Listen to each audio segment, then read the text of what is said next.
if you are someone who's struggling to clear the double A, that is the Audit and Assurance exam of ACCA, trust me, you're not alone.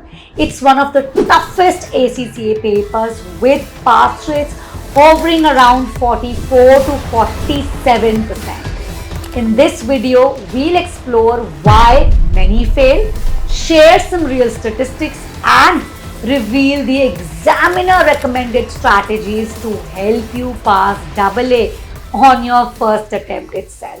Let's start with the numbers first. In June 2025, the pass rates for AA were only 44%, amongst the lowest in the applied skills level. Similarly, in March 2025 sitting, it showed a slightly higher, that is 47% pass rates. But yes, historically AA averages around 30 to 50%, reflecting consistent difficulty. So here are some key reasons why students commonly stumble and how to avoid them. Number one misconception is that AA is a theory paper. Actually, 70% of the marks are based on application and scenario based responses, which means rote learning of theory आपको help नहीं करने वाली. जब तक practically scenario पे आपको application of techniques नहीं आएगी, तब तक exam difficult लगेगा. Number two, poor exam technique and under practice.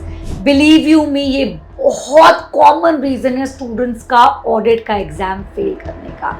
Many students just spend time memorizing, but lack the targeted practice, particularly on the section B written questions, which obviously carry the most marks. तो ये आपको ignore नहीं करना. Failure to respond to tailor responses to scenarios, which simply means कि एक LinkedIn की insight थी जिसने बोला कि failure to apply knowledge within the given context is a major mark loser, which means कि yes, जब तक आप उसको technical अपनी knowledge को apply नहीं कर पा रहे हो, you will definitely struggle to express your answers in the right format. एक student ने बोला कि I knew what I wanted to say, but struggled with how to put it down on the paper. This actually highlights the need for clear exam ready writing skills, because ये insight एक actual students ने अपनी LinkedIn profile पे share करी थी. Now let's talk about how to take these fail prone areas and flip them into strengths, क्योंकि हमें तो obviously focus करना है exam को पास करने में. और ये जो guidance है, this is not just coming in from me, but from the examining team of audit as well. So I'm just going to be sharing their best practices. सबसे important, application over theory. Please treat AA as a practical exam. Theory learn करने का फायदा नहीं होगा जब तक उस core audit knowledge को आप context को apply नहीं करोगे. तब तक it will be difficult to make the examiner understand कि आपको concept आता है. Number two, answer the scenario please. हर एक scenario में एक clue जरूर होगा. Immerse your procedure in the context, which means कि देखो किस तरीके से हमें आंसर को राइट करना है. ऑडिट रिस्क दे रखा है तो उस रिस्क का एक रिस्पॉन्स भी बताओ.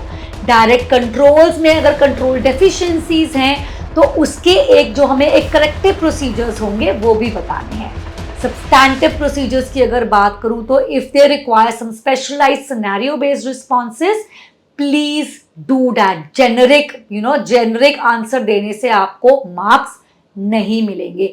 You have to link it back to the scenario. It's extremely important. Number three, please plan your answers before you just start writing the answers.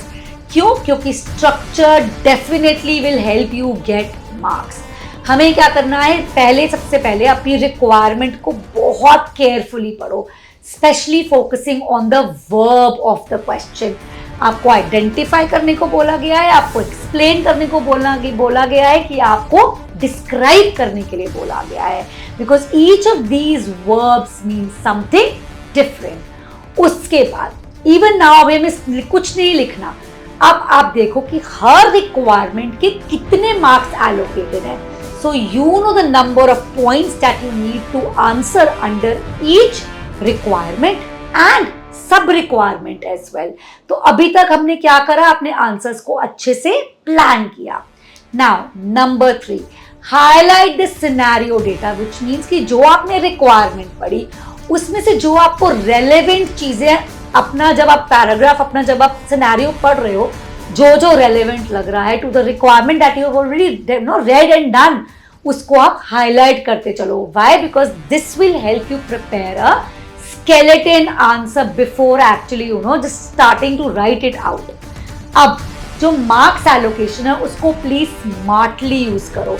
Identify करें अगर हमने 5 डेफिशिएंसीज, तो हमने क्या करना है, हर उस डेफिशिएंसी का एक रिकमेंडेशन ऑफ कंट्रोल देना है. This easily gets you 5 marks for identifying the deficiencies, the 5 deficiencies, and 5 marks for recommending how to overcome this deficiency as well. But if you've only just अगर हमने सिर्फ एक pointer लिख दिया, that will not fetch you marks. You have to identify, explain and propose a necessary control action as well. इससे क्या हुआ, आपने बहुत क्लैरिटी से और बहुत you've just covered all the marking expectations of the examiner. तो हमने बहुत प्रैक्टिकली अपने आंसर को स्ट्रक्चर किया. That is very very important. और ये कैसे आएगा आपको? This will only and only come with how much practice you actually put in. You need to mimic the actual exam structure while you are practicing before the exam. Practice करो ना. Past exam इतने दे रखे हैं CBE practice platform पे. You should practice them all at least 5 mocks before your exam. Do it on the CBE practice platform, जिसमें से 3 को at least make sure that you are doing it under timed environment as well. अब like I said, हर verb का मतलब अलग है और वर्ब के अकॉर्डिंगली आपको मार्किंग स्ट्रक्चर समझ में आना चाहिए. अगर आप सिर्फ आइडेंटिफाई, लिस्ट या स्टेट कर रहे हो, which means just doing just writing that one pointer will only be worth about maximum half a mark. पर जब हम उसके एप्लीकेबल टेस्ट ऑफ कंट्रोल या सब्सटैंटिव प्रोसीजर को आइडेंटिफाई कर रहे हैं, that is when gets you the full mark. Now ये कैसे आएगा? Only and only written exam technique से आएगा.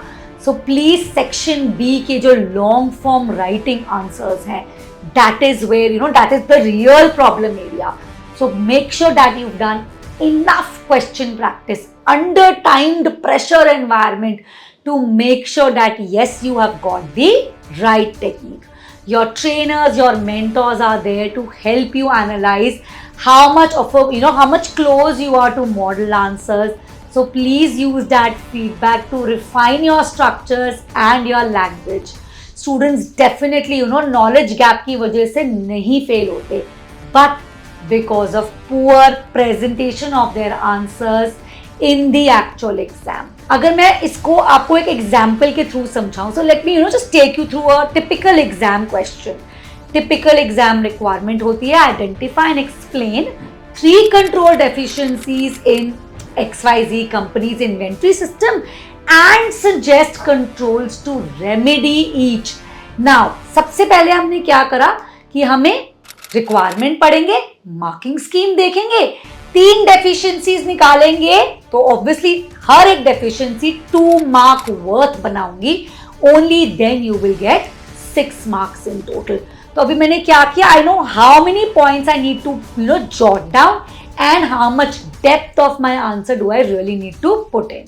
अब क्या करना है, that is now you read the requirement. अब सिनेरियो को स्कैन करो, highlight the inventory process details.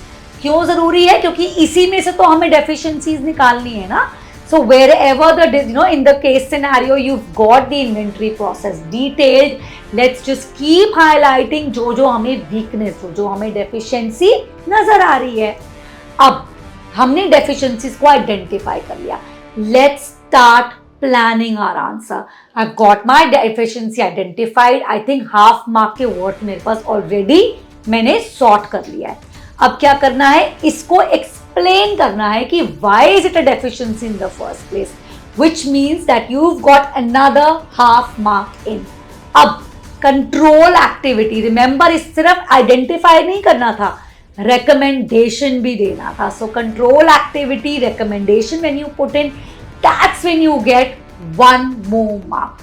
तो 2 marks मिल गए एक डेफिशिएंसी आइडेंटिफाई करने की. टोटल 6 मार्क्स का क्वेश्चन है. एटलीस्ट 3 डेफिशिएंसीज विद 3 रिकमेंडेशंस हमें आइडेंटिफाई करनी है to be able to get the full 6 marks.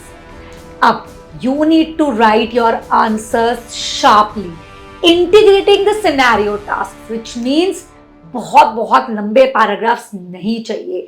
Keep your answers crisp, well structured, focused, because this saves time, aligns with the examiner's expectations, and definitely fetches you marks. Believe you me guys, struggling in ACCA doesn't mean that you're capable.